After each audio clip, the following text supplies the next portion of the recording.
System-based. What does that mean? Well, at Purler Wrestling Academy, our kids are trained according to a system. Um, when I was a high school coach, they were happy to have someone that filled this position.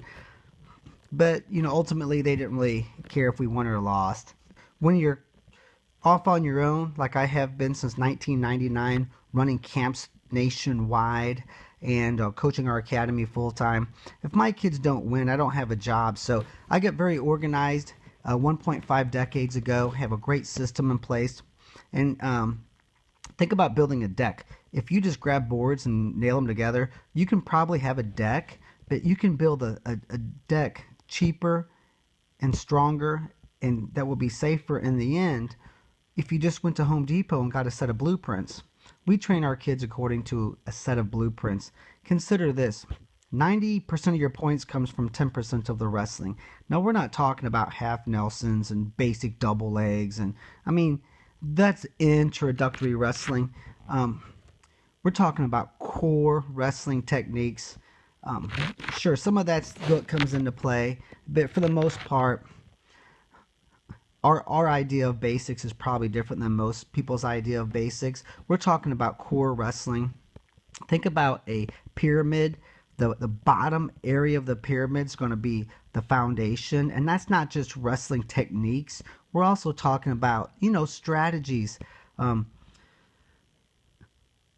Keeping your hairline on your opponent's collarbone if you're tied up ear to ear, not reaching with your lead leg hand, how to make contact with a left hand stab.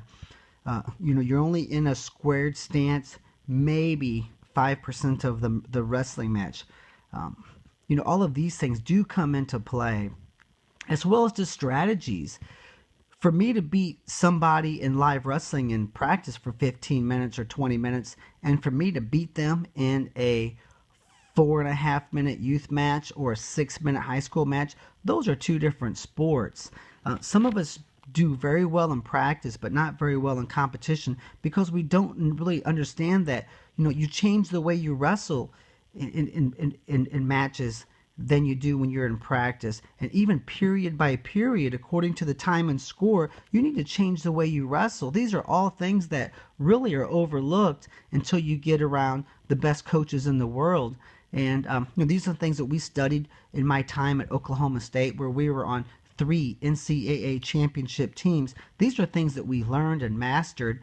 And, they're things that I wish I had known when I was a wrestler. And that was my main motivation for starting our wrestling academy, was so that kids in high school and even as down as 7 years old could have access to, how to win in wrestling. But all of these things are a part of our plan, and the kids at Purler Wrestling Academy and all of our camps too nationwide, they're all mapped around a plan, just as you would build a deck around a set of blueprints.